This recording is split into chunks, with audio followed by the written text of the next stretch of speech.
Hello guys, good morning to all of you. आज हम बात करने वाले हैं क्या कहते हैं ओवम के बारे में। किसके बारे में? ओवम के बारे में। तो आज हम देखेंगे ओवम क्या होता है, इसके कार्य क्या होते हैं, इसमें कौन कौन से हार्मोन्स होते हैं, और जब ओवम और स्पर्म का जब मीटिंग होता है तो क्या बनता है। तो आज हम उसी के बारे में चर्चा करने वाले हैं। आप लोग ये जो देख रहे हो, ये पूरी संरचना, ये क्या है? एक ओवम है। क्या है? ओवम। ओवम मतलब क्या होता है? अंडाणु होता है। क्या होता है? अंडाणु। तो आज हम उसी के बारे में पढ़ने वाले हैं। तो देखो, ओवम जो होता है वो सबसे पहले किससे प्रोड्यूस होता है? तो जो ओवम जो होता है वो फीमेल से होता है। किससे होता है? फीमेल से। और जो क्या कहते हैं स्पर्म होता है वो किससे होता है? वो होता है मेल से। किससे होता है? मेल से। तो देखो, जो फीमेल होता है, कौन? फीमेल, उसमें कौन से क्रोमोसोम होंगे? तो उसमें होंगे एक्स। कौन से? एक्स। और जो मेल होते हैं वो उसमें कौन से होंगे? तो उसमें होंगे एक्स वाई। कौन होंगे? X Y. तो आज हम इसी के बारे में चर्चा करने वाले हैं। तो देखो, जो इन सब में सबसे इम्पॉर्टेंट है वो, अगर हम लोग पूरी क्या कहते हैं ओवम की जितने भी मेम्ब्रेन हैं, अगर सबसे इम्पॉर्टेंट मेम्ब्रेन है वो है पेलूसिडा। कौन सी मेम्ब्रेन है? पेलूसिडा। आज हम इसी के बारे में चर्चा करने वाले हैं। तो देखो, मान लो क्या कहते हैं स्पर्म आया। क्या किया है? स्पर्म आया। अब स्पर्म को ओवम तक पहुंचने के लिए कुछ झिल्ली मिलेंगी। क्या मिलेंगे? कुछ झिल्ली मिलेंगे। और कुछ उसको क्या करेंगे, कुछ जो स्पर्म है वो क्या करेगा? हार्मोन्स देगा। क्या करेगा? हार्मोन्स, मतलब एंटर करने के लिए क्या करेगा? प्रोड्यूस करेगा। तो देखो, सबसे पहले फर्स्ट में हम देखते हैं पेलूसिडा क्या होता है। जो पेलूसिडा होता है, जोना होता है, वो क्या होता है? एक मेम्ब्रेन होता है। क्या होता है? एक झिल्ली नुमा संरचना होती है। तो देखो, ये क्या कार्य करती है? तो देखो, ये करती है क्या कहते हैं, जब स्पर्म इसमें आते हैं, यानी इस पर जब हज़ारों स्पर्म, लाखों करोड़ों स्पर्म क्या कहते हैं यहाँ तक क्या कहते हैं इसके आसपास रहते हैं, लेकिन केवल एक ही स्पर्म इसके अंदर जाएगा। क्या करेगा? अंदर जाएगा।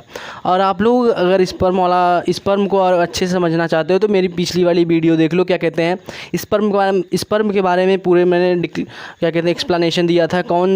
कौन से पार्ट में क्या क्या होते हैं, स्पर्म को कौन ऊर्जा देता है, किसमें एक्रोसोम होते हैं, इस एक्रोसोम क्या करते हैं, जो एक क्या कहते हैं स्पर्म का न्यूक्लियस होता है उसमें क्या होता है, इन सब के बारे में मैंने पहले ही बता दिया था। देखो, आज हम पढ़ेंगे ओवम। तो देखो, जो ये वाली लेयर है, ये वाली, ये क्या करती है? देखो अब मान लो क्या कहते हैं स्पर्म आया। अब स्पर्म में भी पार्ट होते हैं। देखो, ये जो ऊपर वाला नुकीला भाग देख रहे हो, ये है एक्रोसोम। क्या है? एक्रोसोम। एक्रोसोम में कौन सा हार्मोन्स होता है? तो एक्रोसोम में होता है क्या कहते हैं हयालू।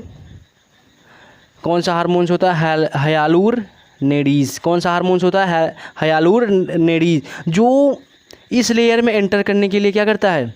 मदद करता है। क्या करता है? मदद करता है। अब ये स्पर्म मान लो यहाँ तक पहुँचा है। कहाँ तक पहुँचा? यहाँ तक पहुँचा। अब ये स्पर्म अपने से कौन सा हार्मोन्स प्रोड्यूस करेगा? तो अपने से हार्मोन्स प्रोड्यूस करेगा हयालूर नेडीज।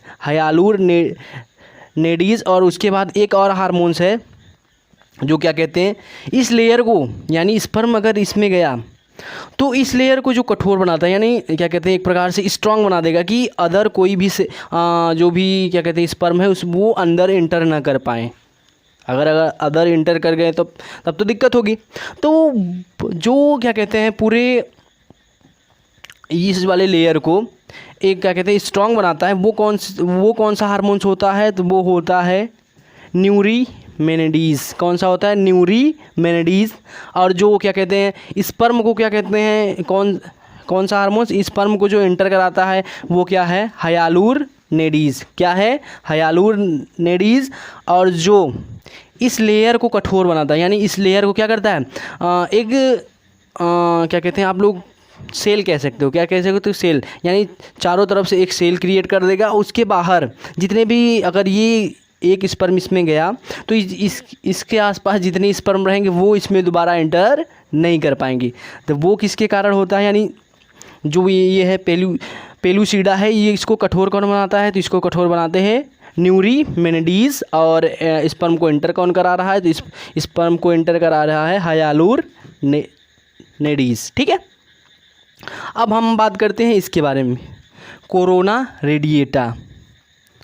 कोरोना रेडिएटा ये क्या करता है? ये स्पर्म को रोकता है, यानी जो एक बार एंटर हो चुका, अब ये जैसे मान लो ये यहाँ से एंटर हो गया, तो ये क्या करेगी? ये पूरी जो अदर स्पर्म रहेंगे उसको क्या करेगी? रोकेगी। उसको क्या करेगी? स्टॉप करेगी। भाई तू अब एंटर नहीं कर सकता। क्यों नहीं एंटर कर सकता? क्योंकि ये आ चुका है अंदर, यानी ये ओवम से मिल चुका है, फर्टिलाइजेशन हो रहा है, अब तुम एंटर नहीं कर सकते। तो वो क्या करता है? वो एक प्रकार की लेयर है। क्या है? लेयर है। ठीक है, तो इसके बारे में जो फैक्ट्स हैं, यानी इसके बारे में क्या कहते हैं, और भी फैक्ट्स हैं। ये आप लोग देख रहे हो, एक लेयर ये है, ये एक प्रकार का अवकाश है, यानी इंटरवल है। क्या है? इंटरवल लेयर कह सकते हो आप लोग, क्योंकि यहाँ से क्या हो रहा है? स्पर्म गया, अब यहाँ से स्पर्म क्या मिलेगा? इंटरवल मिलेगा। क्या मिलेगा? इंटरवल। फिर यहाँ से वो अपनी सारी प्रक्रियाओं को करेगा। तो इसमें से जो फैक्ट निकल के आए हैं, तो देखो, सबसे पहले जो जायगोट होता है वो कैसे बनता है, यानी युग्मनज जिसको कहते हैं। तो जो जायगोट होता है वो मेल गैमेट से और फीमेल गैमेट जब आपस में मिलते हैं तो क्या बनता है? जायगोट बनता है। क्या बनता है? जायगोट। मेल का कौन सा क्रोमोसोम मिलेगा? तो मेल का मिलेगा X और फीमेल का X। पॉसिबिलिटी किसकी बनी? मेल की। इधर से Y आया, इधर से X आया, फिर किसकी पॉसिबिलिटी बनी? सॉरी, ये फीमेल की पॉसिबिलिटी है, ऊपर वाला XX female, YY XY male. तो इस ऐसे ही ठीक। और जब ये मिलते हैं, जब आपस में क्रोमोसोम मिलते हैं, तभी क्या होता है? इनके जो ऑटो क्रोमोसोम होते हैं वो भी मिलते, क्रोमोसोम होते हैं वो भी मिलते हैं इनसे। तो तभी क्या हो जाता है? जेंडर का डिटर्मिनेशन हो जाता है, यानी लिंग का क्या हो जाता है? निर्धारण हो जाता है, यानी इससे जन्म लेने वाला बच्चा मेल होगा या फीमेल। ठीक है, अब हम बात करते हैं जो ओवल्यूशन होता है, यानी अंडो उत्सर्ज होता है, यानी अंडा जब परिपक्व होकर क्या कहते हैं? फैलोपियन ट्यूब्स में आता है। कहाँ आता है? फैलोपियन ट्यूब्स में। तो वो जो अंडे को परिपक्व कर रहा है, यानी ओवल्यूशन कर रहा है, उत्सर्ग कर रहा है, वो कौन सा हार्मोन्स है? वो है ल्यूटिनाइजिंग। कौन सा हार्मोन्स है? ल्यूटिनाइजिंग। अब अगला पॉइंट कह रहा है, स्पर्म को जब ओवम से मिलाते हैं, क्या होते हैं? स्पर्म को जब ओवम से मिलाते हैं तो क्या होता है? पेलुसिडा कठोर हो जाती है, यानी स्ट्रांग हो जाती है। क्या हो जाती है? स्ट्रांग किस हार्मोन्स की वजह से हो रही है? तो स्ट्रांग हो रही है न्यूरीमेनिडीज़। किसके कारण? न्यूरीमेनिडीज़। अब देखो, जो पेलुसिडा है एक प्रकार की क्या है? मेम्ब्रेन है, जो स्पर्म को ओवम के साथ क्या कराती है? फर्टिलाइजेशन कराने में मदद कराती है। फर्टिलाइजेशन कराने में क्या कराती है? मदद कराती है। अब देखो, स्पर्म को पेलुसिडा को पार करने के लिए मैंने पहले बताया था, एक कौन सा हार्मोन्स होता है? हायालुरनेडीज़, एक होता है न्यूरनमेडीज़। ये दो हार्मोन्स ऐसे हैं जो एक तो स्पर्म को क्या कराएगा? इंटर कराएगा। क्या कराएगा? इंटर कराएगा, यानी इस वाले लेयर में कुछ हार्मोन्स होंगे, कुछ कण होंगे जो स्पर्म को रोकेंगे। क्या करेंगे? स्पर्म को रोकेंगे। लेकिन जैसे ही जो ऊपर वाला पार्ट, यानी जो आप लोग अगर स्पर्म पढ़े हो तो जो एक्रोसोम में हार्मोन्स होता है वो ये वाला हार्मोन्स होता है, यानी जो उसको एंटर कराए, हायालुरनेडीज़ होता है। कौन सा हार्मोन्स होता है? हायालुरनेडीज़ होता है। ये क्या करता है? ये उस मॉलिक्यूल्स को क्या करेगा? साइड करेगा, यानी हटाएगा, तब जाके स्पर्म अंदर घुसेगा। लेकिन जैसे ही क्या कहते हैं? स्पर्म अंदर गया, इसमें से एक और हार्मोन निकलेगा जिसको हम कहते हैं न्यूरीमेनिडीज़। क्या कहते हैं? न्यूरीमेनिडीज़। ये क्या करेगा? ये पूरी लेयर को क्या कर देगा?